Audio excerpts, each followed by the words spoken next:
Seja bem-vindo, doutor Ivo Pita. A gente vai fazer aqui uma breve apresentação.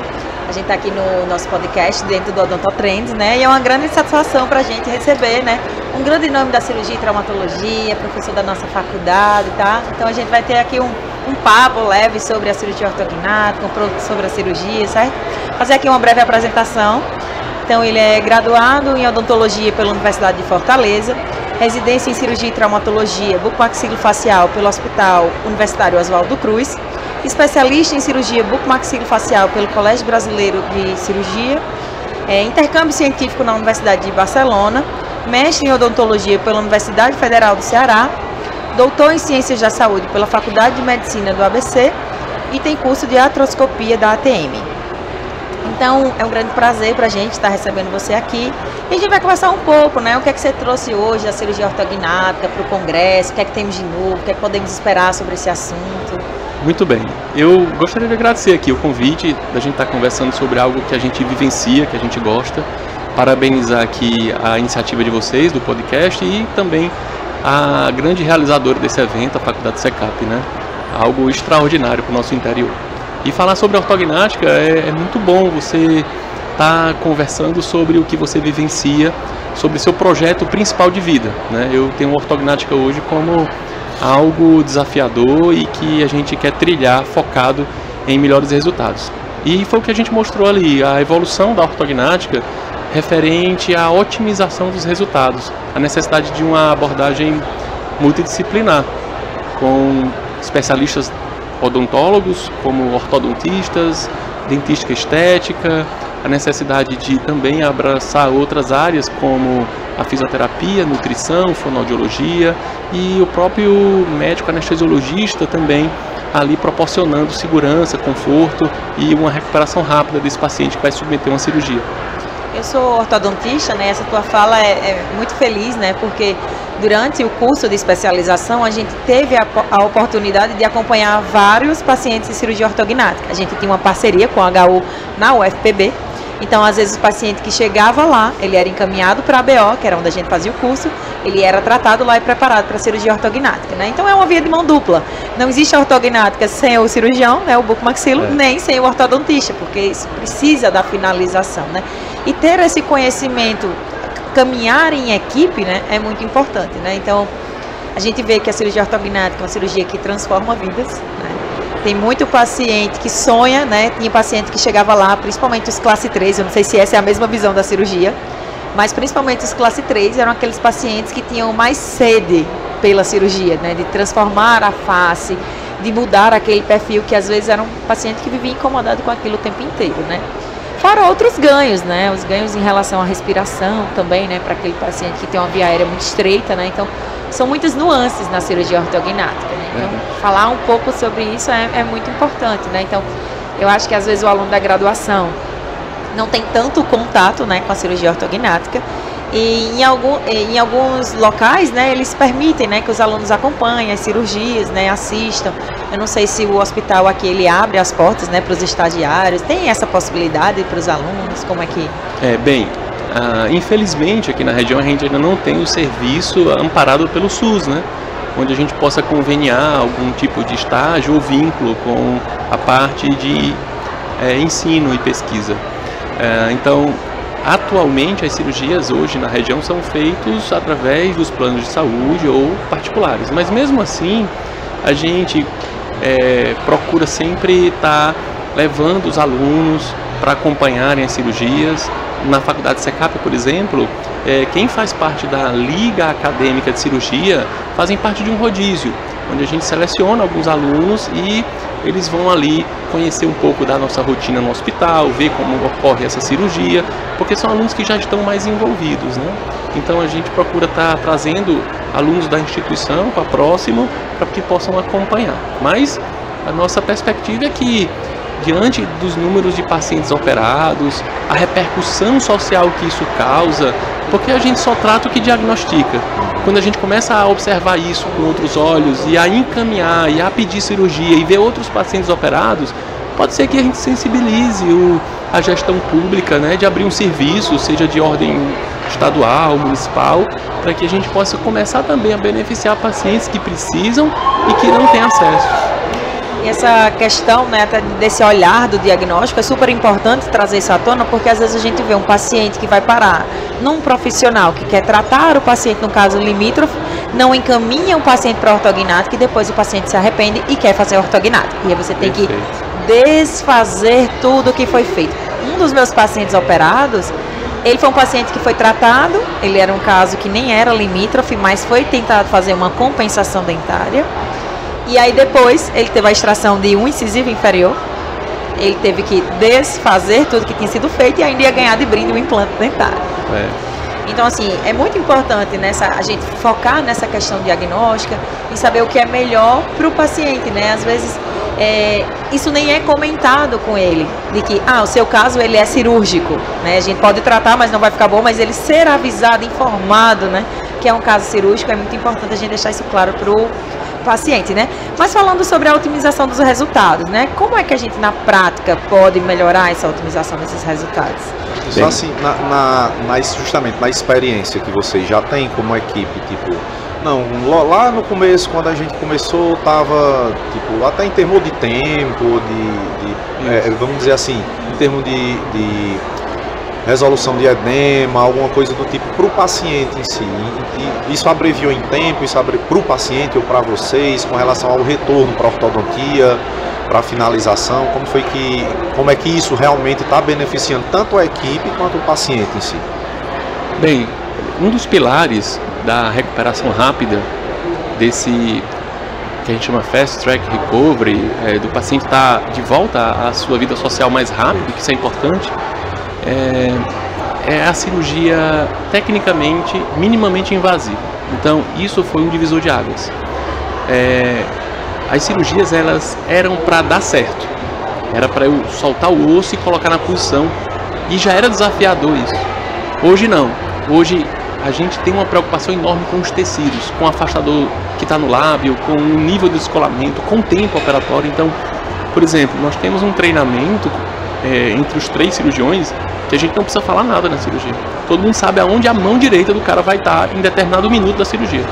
Eu costumo brincar que a gente tem uma playlist que toca em toda a ortognática e a gente sabe até em qual música nós vamos estar em qual passo na cirurgia. Então, assim, a gente preza por uma rotina muito centralizada. Então, nada nos desconcentra naquele momento. Então, a equipe estar entrosada é muito importante. A gente sabe o que o outro está fazendo. A gente ter essa capacitação em técnicas minimamente invasivas também ajudou muito nesse menor edema, nesse menor hematoma, né? E assim, associado a isso, são os outros pilares, que a gente viu que faz diferença, embasado cientificamente, que a gente tem uma fisioterapeuta dentro da sala, e assim, falar para o paciente que ele precisa para ele ter bons resultados, a avaliação nutricional, o cuidado com a dieta, não é? Antigamente não se pensava nisso, né? Então, com as pesquisas, a gente vem associando pequenos fatores para grandes mudanças. E isso tem feito diferença no resultado desse projeto que a gente está realizando. E é interessante que com esse acesso à informação, com o intercâmbio entre as instituições, a gente consegue hoje no Juazeiro fazer uma cirurgia no mesmo tempo, com a mesma qualidade que o melhor cirurgião do país está operando no Sírio-Libanês. Talvez mude o quê? A hotelaria, o hospital, a comida do hospital, a estrutura. Mas hoje a gente tem acesso a isso e a gente briga por isso, né? A gente tem realizado procedimentos em Juazeiro que foram pioneiros no Ceará. Então isso nos deixa muito gratificados. Isso é uma soma de esforços, né? Entre eu, o professor Davi, o professor Jefferson, cada um trazendo uma coisa diferente, com experiências diferentes, mas tendo o mesmo foco, o mesmo caminho. Isso sem falar, tipo, no que envolve uma cirurgia tão invasiva do tamanho que é uma ortognática, todo o planejamento prévio, que antes só se tentaria fazer com a panorâmica, com a tomografia, às vezes com a resolução não tão boa, e por aí vai. É verdade. Então hoje tem, tipo, a cirurgia já é feita virtualmente, você já tem uma previsibilidade bem exata do que vai ser, vamos dizer assim. Até a questão de guias, tudo já está você já deixa tudo pré-pronto. Então, assim, até nesse sentido, em termos de segurança, de previsibilidade, aumenta muito a assertividade do procedimento. Né? Perfeito, perfeito. O tempo é fundamental nisso aí. E tudo que a gente faz como planejamento virtual, guia, material de qualidade, otimiza a velocidade, né? Além da sincronização da equipe. O tempo é muito importante. Como eu disse, tem a cirurgia de 8 horas. A gente ainda escuta histórias de cirurgias de 12 horas, né? Imagina a morbidade do paciente. O paciente tem que ser sondado. Ele pode ter uma rabdomiólise. Ele às vezes tem que fazer sangue. Então, quando um paciente escuta isso, ele diz, não. Quando o ortodontista escuta isso, não, eu não vou deixar meu paciente fazer uma cirurgia dessa. Mas quando a gente mostra um pós-operatório, que o paciente fez cirurgia à tarde, foi embora no outro dia de manhã. Às vezes opera de manhã, vai embora à noite. Como? É uma extração de siso, não é? E aí o paciente vai, começa a comer no outro dia, fala, ele quer trabalhar com 5 dias. Aí, não, espera um pouquinho. Você não está bom demais, ainda, né? Não, você não está bem ainda, né? A gente pegou o paciente da gente no Instagram com uma semana na academia. E a gente só soube porque viu no Instagram. E a gente liga pro cara, não vai pra academia ainda. Por quê? Porque ele se sente bem. Ele se sente agora como se estivesse apto a voltar à vida normal. Ele não tá. A gente tem preocupação, porque ele abre e fecha a boca. E eu tenho medo dele mastigar, por exemplo, uma carne. Sim. Por exemplo, ele vai se alimentar pastoso, legumes. Ele vai ter uma alimentação branda ali, pastosa líquida por uns 15 dias a 30 dias. Depois, até 90 dias, alimentos macios. Carne ele não pode mastigar, porque eu tenho que ter consolidação, senão a placa quebra. E o cara com uma semana quer ir para um churrasco porque tá bem. Porque quando a pessoa está convalescendo, num pós-operatório difícil, ele está preso ao leito. Aquele negócio é um bom sinal e é um bom sinal para o paciente, agora às vezes um mau sinal para a gente que tem que ficar em cima. Eu digo, não é porque você tá bom que você vai pra rua, não. O paciente ainda sai estabilizado, ele sai com os elásticos de intraorais. De forma nenhuma. Então, ele sai abrindo e fechando a boca. Antigamente, a boca ficava amarrada para consolidação. E ele tomava líquido, né? Só cabia o canudo. Só o canudo. E se ele vomitasse, tinha que ter uma tesoura do lado para cortar, porque a boca ficava amarrada. Hoje não, o paciente abre a boca no outro dia, já está comendo purê de batata, sorvete, já está se alimentando, falando. A físio e a fonoterapia é muito importante nesse momento e sempre de forma precoce. Mas a recuperação ela está cada vez mais rápida mesmo. E essa sua fala ela é bem importante, né? Porque você traz a questão do pioneirismo, né? De muitos procedimentos, e isso coloca o Cariri onde ele deve estar, né? Assim, não sei se vocês têm o hábito, né, de documentar e publicar, né, esses casos que vocês operam, né? Mas para mostrar a importância que o conhecimento ele está em qualquer lugar, desde que a gente esteja preparado para isso, né? Então a gente que está em meio acadêmico sabe da importância que isso tem, porque às vezes as pessoas acham que só se podem fazer grandes coisas em grandes centros, e existem limitações locais, mas que podem ser vencidas com conhecimento, né? A base de tudo isso vai ser a preparação da equipe, vai ser toda a previsibilidade, né, que vocês têm, o manejo técnico, todo esse acompanhamento vai ser o que vai dar segurança para esses pacientes, né? Andrés, a prova disso é que, assim, realmente, se você esperar a região se estruturar, você não faz. Então, por exemplo, a caixa de instrumental, quem comprou foi a gente. Coisas de instrumental, equipamento, tem coisas que são nossos, né? A gente faz questão de ir lá e levar, segurar na mão, até que as coisas possam se estruturar. Sim. Os hospitais, eles não têm o equipamento nosso. Muitas das vezes a gente coloca membros da equipe para dormir com o paciente, uma técnica, porque em alguns hospitais eles não têm rotina com a cirurgia. Então, quando a gente percebe que tem uma equipe que está lá no hospital, porque isso é de responsabilidade do hospital, a equipe de enfermagem, né? Mas eles não têm rotina. Então, às vezes a gente deixa. Então, assim, a gente já está percebendo que alguns hospitais que a gente já está operando de rotina, eles já estão pegando ali, mais ou menos, como é o nosso pós-operatório. Porque antes, qualquer ligação, a gente tinha que ir para o hospital. Hoje não, hoje as dúvidas dos pacientes, eles já estão conseguindo sanar ali na hora. Então, é um trabalho que a gente teve que não esperar a coisa estar pronta, não. A gente se estruturou para uma forma segura e levar aquilo ali para a nossa realidade, até que as coisas começassem a acontecer automaticamente, né? Esse tubo que a gente usa, que eu mostrei na aula, é um tubo para intubação, né? O paciente de anestesia geral, que ele é anatômico, então ele não pressiona o nariz, que a intubação é pelo nariz, senão deforma. Então a gente comprava os tubos. Era característico da cirurgia ortognática, os pacientes ficarem com o nariz. Então hoje os hospitais já têm, porque já sabem que a gente opera, né? A gente já está aqui na região, eu terminei minha residência há 20 anos, vim para cá em 2007, 2008 já estávamos fazendo cirurgia, em 2011 abriu o hospital regional e a gente já vinha operando ortognática, com um volume menor, por causa do recurso. Com a liberação hoje pelos planos de saúde, porque são códigos, né, na ANS que os planos agora são obrigados a cobrir, né? O que não está no código, aí é por similaridade ou por uma questão de um julgamento judicial, né? Então, hoje, eu digo hoje, sei lá, uns 8 anos atrás, esses códigos foram colocados e aí o paciente tem direito. Então, isso tornou muito viável, porque é uma cirurgia que, se for feita particular, é cara, mas que por plano é acessível a todo mundo, porque você vai pagar uma prestação de um plano e no momento adequado, passado o tempo de carência adequado àquele contrato do plano, você tem direito à cirurgia. Então, com toda a segurança de um hospital, UTI, se precisar, material, né, com cobertura total ou parcial. Isso é muito importante. Então, é isso que tornou viável e é isso que está sendo, às vezes, sendo possível multiplicar, né? Tornar acessível. Que antes, não faça não, mas qualquer pessoa hoje tem condição de fazer.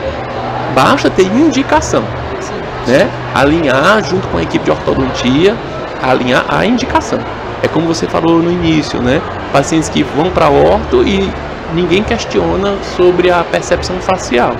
Então, se tem uma percepção facial, é interessante que aquilo seja colocado na mesa como possibilidade. Não quer dizer que vá operar, mas o paciente tem que estar ciente disso. Então, assim, o paciente chegou hoje, já foi encaminhado pelo ortodontista, já deu o diagnóstico, então foi encaminhado hoje. Vamos marcar a cirurgia. Ele chegou lá, então, tipo, todo esse acompanhamento multiprofissional. A partir dali, da consulta contigo, ele fez isso. Então, naquele momento, você já encaminha, já aconselha, procure fonoterapia, procure fisioterapeuta, procure nutricionista. Essa equipe já está contigo junto lá no consultório, porque, como você disse, eles estão até participando da própria cirurgia dentro do centro cirúrgico, para fazer esse acompanhamento de perto. Como é que funciona realmente o caminho desse? O paciente tem autonomia, você só aconselha, o paciente tem autonomia para procurar quem quiser. Como é que funciona isso? Perfeito. Esse cronograma é inclusive a dúvida de muito paciente. Ou seja, já sabemos que ele vai operar, já foi para o ortodontista, já conferimos os modelos e tá pronto para a cirurgia. E agora, o que é que eu faço? A primeira coisa que precisa saber é a questão do plano de saúde, né? 99% é plano de saúde, para saber se já está na carência ou se é um plano já antigo, né? Então, está no plano tudo ok, agora a gente vai proceder com o pré-operatório, onde a gente vai solicitar exames de sangue, de coração, saber o risco cirúrgico, saber se tem alguma comorbidade e encaminhar para o nutricionista. A gente tem algumas pessoas que entendem de ortognática que a gente sugere, mas às vezes a pessoa tem um nutricionista da família, isso não é problema nenhum. Às vezes, quando é um profissional que a gente não conhece, a gente só pede para a gente entrar em contato, né? Então, já vai fazer isso. Chegando mais próximo da cirurgia, com a liberação do plano, aí a gente vai proceder agora com o planejamento. O paciente vai fazer uma tomografia e fotos, e escaneamento. Eu vou pegar a foto, tomografia, escaneamento, colocar no software e planejar. E aí eu vou começar a ter uma perspectiva de como vai ser a cirurgia e produzir um guia cirúrgico.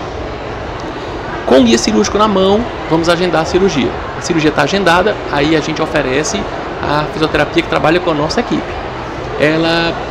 Às vezes o paciente tem outro plano e ela não cobre, ou o paciente já conhece um fisioterapeuta, também não tem problema. Se o paciente não tiver fisioterapia, não tem problema também. A gente aplica as fitas, a gente faz as instruções. Não é a mesma coisa, não é? Como um dos pilares é a fisioterapia, mas eu tenho outros, eu também consigo um pós-operatório bom, mas não otimizado, né? Então, ele vai entrar em contato com o fisioterapeuta, combinar a data, né?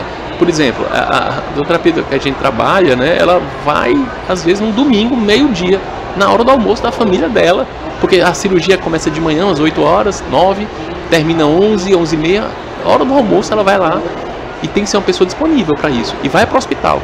E aí acompanha o paciente até o leito. Aí no outro dia faz uma visita e aplicação de novo. E depois estabelece 3, 4 visitas no consultório. Enquanto vai no consultório dela, vai no nosso. Aí começa essa rotina pós-operatória. Então o fluxo é mais ou menos esse aí. Tem uns contratempos? Tem, o plano não libera. Ou tem que fazer uma correção nutricional. Ortodonticamente, por exemplo, está instável. Vamos ver se a gente bota aí mais 4 meses. porque eu preciso de uma certa estabilidade. E eu só opero na hora que eu te mostrar, Andresa, o modelo. Encaixar. Se eu te entregar essa oclusão, você resolve, aí você, Ivo, tá difícil. Eu preciso melhorar isso aqui no pré. Ou o contrário, Ivo, eu não consigo mais movimentar esse dente por causa de uma chave de oclusão. Quando você movimentar, que alterar a oclusão dele, esse dente vai ficar livre, eu tenho como extruir. Porque eu vou ter que fazer um levante. Aí assim, fica tudo mais factível. Então, isso é uma conversa que tem que ser direta. O que é que me chega muito? Pacientes, colegas ortodontistas que me procuram e dizem assim, Ivo, estou preocupado. Aquele paciente que eu te encaminhei foi desviado para Fortaleza, ou foi desviado para Recife. Tem outro cirurgião que vai operar. Eu não sei como é que ele opera, ele não está entendendo o que foi combinado entre a gente por 1 ano e meio. Então, isso inclusive é até motivo da gente contra-argumentar com o plano. Às vezes o plano não quer autorizar aqui, quer autorizar na sede da capital. E assim, o paciente vai alegar, lógico, que ele se sente confortável com a equipe que já planejou. Porque nem o ortodontista se sente confortável de operar com o cirurgião que não chegou nem a ligar para discutir o caso. Então, a responsabilidade é de quem? São dos dois. O mau resultado, quem vai ficar acompanhando é o ortodontista. Agora, quando eu digo assim, Andresa, vamos junto, aqui vai estar difícil, vai ter uma estabilidade, nós vamos trabalhar no pós, a gente está ciente e o paciente também. Então a gente vai trabalhar junto. No caso agora, como eles não usam mais elásticos, então não precisa mais dos ganchos instalados no arco, porque aquilo era Não, a gente precisa para o transoperatório.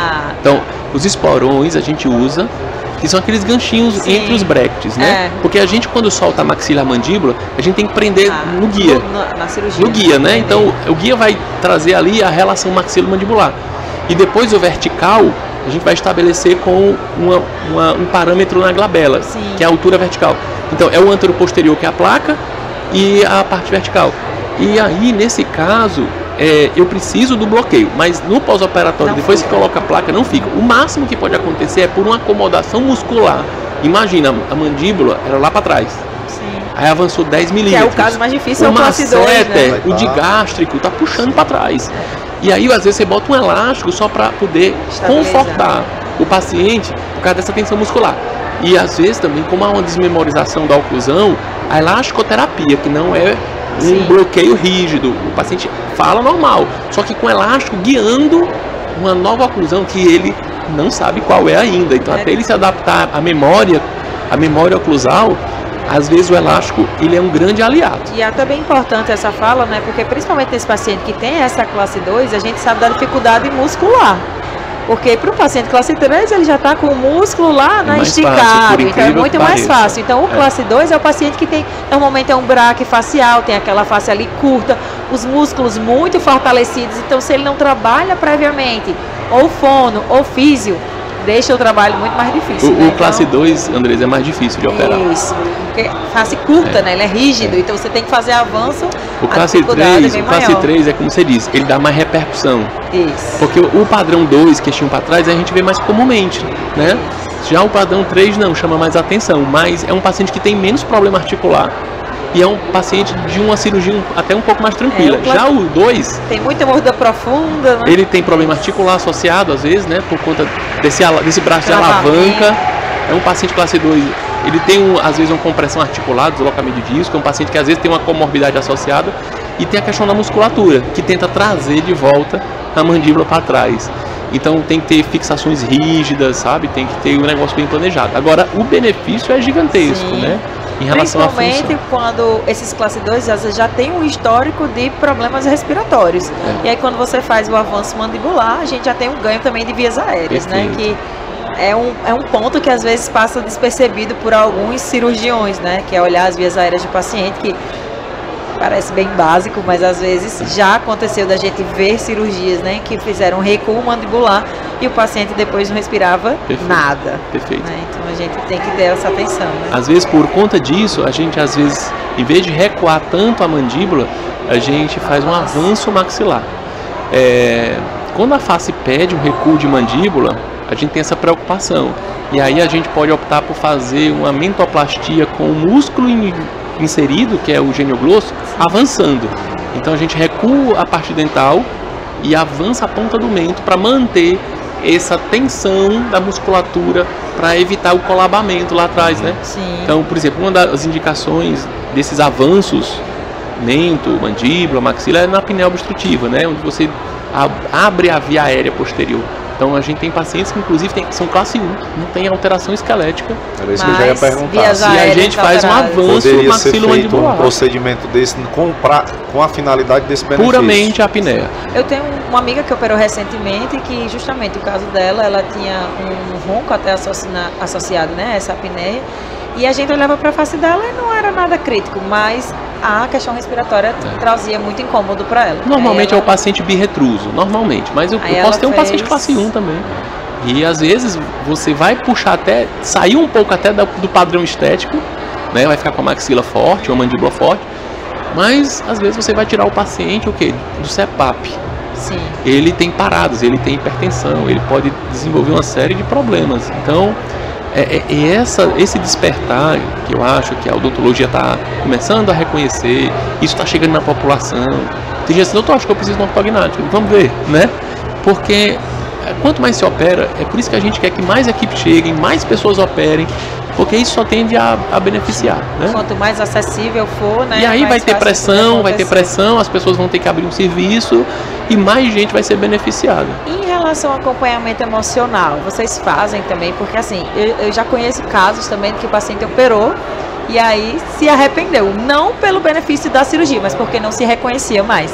Eu confesso que eu falhei na minha apresentação, porque eu esqueci de falar do psicólogo.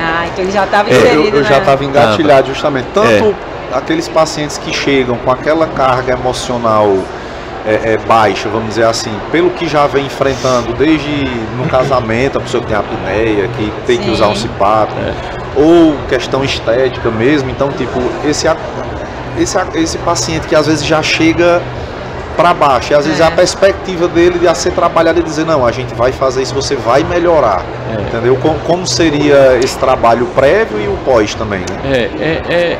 Assim, isso é muito importante, e eu falo de otimização de resultado, mas eu preciso colocar também a saudi mental como um resultado, né? É porque se a gente for fazer uma aula, a gente vai ter uma tarde toda falando de todos os detalhes, né? Então eu estava abordando algo mais biológico, vamos dizer assim. Mas a parte psicológica, ela é fundamental, porque o paciente que chega com a deformidade, ele chega com uma série de angústias, né?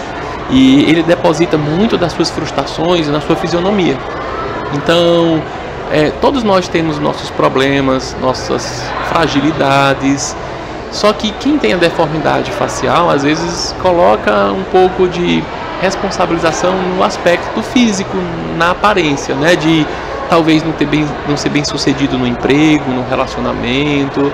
Então, realmente é algo muito impactante, que quando você devolve o paciente, você eleva a autoestima. E eu digo, não é que porque a pessoa ficou bonita, é porque ela se aceitou. Sim. Então, eu costumo dizer para os pacientes assim, que a cirurgia não vai resolver os problemas dela, que a beleza é algo muito subjetivo e ela é interna. A pessoa se achar bonita faz toda a diferença, né? Independente da sua fisionomia. Seu autocuidado. Né? Então, a gente, quando identifica um paciente com essa carga emocional, a gente manda para o psicólogo antes. E, de forma geral, a gente recomenda. A gente meio que direciona de uma forma um pouco mais enfática, quando a gente vê que a cirurgia é uma bengala para o paciente. Só falta isso para resolver. Né? Minha vida, doutor, salve minha vida. Tá tudo dando errado. Quando o paciente assim, senta e doutor, salve minha vida. Eu digo, vamos conversar um pouco. Né? Então, porque se ela operar e continuar angustiada, continuar ainda sem se amar, talvez ela não consiga o objetivo que ela quer, né? Então não é a aparência que vai fazer isso, é a autopercepção, né? Então a gente, de uma forma mais enfática, manda para o psicólogo. Outros pacientes, na verdade, eles só apresentam algum tipo de conflito depois. Eu já tive paciente que diz que não consegue olhar mais as fotos antigas, ou não consegue se reconhecer no espelho, sabe? Então, isso é um choque, inclusive para os familiares, né? A gente tem vários relatos, né? Eu já tive paciente, assim, que tinha um relacionamento abusivo, talvez pela baixa estima, aceitava tudo aquilo, quando casou, sabe, se transformou e acabou o relacionamento. Então isso é muito sério. Eu mostrei um caso lá de um policial, né, que achava sua face com o queixo para dentro tímida. E ele queria ser um pouco, né? Ele queria impor mais autoridade. Vamos dizer assim, o símbolo de força, né? E aí, quando o momento foi pra frente, o cara parece que mudou a conduta e levantou a cabeça, né? Então, assim, nesse ponto é positivo, porque você apenas dá um empurrãozinho na autoestima. O que não pode é você se responsabilizar por uma série de problemas que está sendo depositado em cima daquela deformidade. Que importante. Professor, então assim, queria que o senhor passasse uma mensagem final, assim, tanto para nossos alunos, que a grande maioria serão os que terão acesso a esses nossos episódios dos podcasts, falar das impressões sobre como foi a palestra, como é que está sendo o congresso para ti, como, no aspecto geral, uma mensagem para nossa comunidade, tanto acadêmica quanto nossos colegas já. Muito bem. Primeiro, parabenizar o evento, assim, de alto nível, não deixa a desejar de nenhum evento de capital. Eu realmente estou surpreso, né? Apesar de ter participado ali, vendo o processo, não ativamente, eu me surpreendi com a qualidade. Então, parabenizar, né, todos os envolvidos. Isso é muito bom para a nossa região, né? Ela precisa, além de já ser uma região que é próspera, que é desenvolvida, que não deixa a desejar de nenhuma capital, também mostrar isso. E o evento mostra isso, né? É importante. E a adesão, né, dos colegas, dos acadêmicos, isso é muito importante, que mostre esse interesse, essa busca pelo conhecimento. E hoje eu confesso, eventos presenciais depois da pandemia ficaram muito difíceis e até obsoletos, porque as informações da internet hoje são mais rápidas para aqueles que querem uma resposta, um produto mais rápido, né? Então isso mostra assim a alimentar o contato físico entre as pessoas, o network, o fato de estar aqui, conversar com os colegas, parabenizar quem está aqui, né? Isso é visão do futuro, né? E sobre a ortognática, como não é algo que a gente vê no dia a dia, é uma coisa a ser construída pelos profissionais que vão atuar no mercado, como ortodontistas, dentística estética, harmonização, inclusive, é fonte de encaminhamento, esse cuidado que a gente precisa ter com o paciente, com seus ideais e suas expectativas, né? Ninguém pode apontar o dedo para uma pessoa e dizer assim, você precisa de uma ortognática. Porque eu aprendi uma coisa na minha formação, que é assim, todo problema que o paciente traz consigo, você deve ajudar, mas não é problema seu, né? A empatia não é eu sofrer junto com o paciente, é eu ter aquela compaixão, entender o seu processo e ajudá-lo, né? Mas um paciente que chega saudável e você coloca ali uma morbidade, é responsabilidade sua. Então, ortognático não é uma patologia, não é um trauma, é um paciente que está ali precisando de uma correção, uma deformidade. Então, é um procedimento cirúrgico que ele está ali bonzinho e vai para um centro cirúrgico. Então, você precisa primeiro ter consciência que está fazendo a coisa certa, com a equipe certa, com segurança, ciente de possíveis complicações e que você pode resolver. Isso é segurança. O que é que eu digo para quem está em formação? Que procure formação, procure se dedicar para que o seu paciente não esteja em risco. Para justamente quando você propor um paciente que precisa, através da análise facial, você realmente esteja ali ajudando, não colocando ele em risco. Então, a formação é primordial e na cirurgia não tem como fazer um curso rápido. São 3 anos de residência, são mais 2 anos ali na labuta, e participando de curso, fazendo fellow, acompanhando outros cirurgiões, aprendendo como o cara pega no instrumento, como ele às vezes contorna uma situação. Então isso é muito importante, né? Então é essa formação dedicada e não se render às ambições do mercado, né? Então eu costumo dizer o seguinte, o guia não é o bolso, é o que você pode fazer pelo paciente. Quando você vai ganhar, se não vai. Primeiro se preocupe em saber se aquilo tem indicação e se você pode fazer algo melhor por ela. Se não, recua, né? É melhor um não sorrindo do que um sim constrangido. E aí eu acredito que essa formação embasada e você perceber se o paciente realmente ele tem uma necessidade, ele anseia por essa questão estética. Porque, por exemplo, eu não chego no consultório e digo, você veio por ortognática, né? Eu não sei. Talvez aquele prognatismo seja algo que ela convive e ele vem tirar um dente. Então, assim, se ele não falar, eu não falo. A não ser que ela esteja com dor, dizendo que não está gostando dos dentes dela. Aí eu digo, a questão aqui não é só dente, é face também. Te incomoda a face? Não, a face não me incomoda, não. Então você não vai operar se não tiver motivação estética.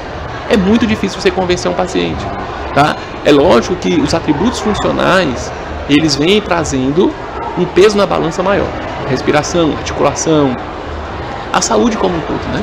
Mas o que eu oriento os pacientes é isso, é ter cuidado com esse apelo do mercado, sabe? De ganhar por ganhar, indicar procedimentos estéticos que não teriam indicação. Você está criando uma necessidade no paciente. Porque eu escuto isso de coaching, eu escuto sobre isso. Tratamento. Você fala assim, ó, você precisa, ó, o mercado está ali. São leads qualificados. Você precisa criar a necessidade da população. Peraí, a gente cria a necessidade. O cara comprar uma geladeira, o cara trocar o carro. Isso aí é mercado. Agora, você criar uma necessidade de um procedimento estético, se o paciente não despertou para aquilo, depois ele vai lhe cobrar. Como eu já vi paciente, doutor, eu fiz ortognática, complicou, eu quero que o senhor resolva, eu nem queria essa cirurgia. Ele foi dizendo, paciente que chega com harmonização, eu fui lá porque eu ia fazer um clareamento, o cara me convenceu a fazer lábio, mento, e eu estou deformada. Então, normalmente a coisa não dá certo. Então, o conselho é isso, é ser embasado, ser honesto, ético, que eu acho que o futuro vem a colheita de frutos saudáveis, eu acho. Com certeza. Então, professor, muito obrigado pela presença, mais uma vez de coração. Obrigado. E continuamos a ter um bom congresso aqui para todos. Sucesso total, agradece, parabéns para vocês. A participação, né? E aproveite aí, né? Muito obrigado. Vamos aproveitar. Obrigado. Valeu.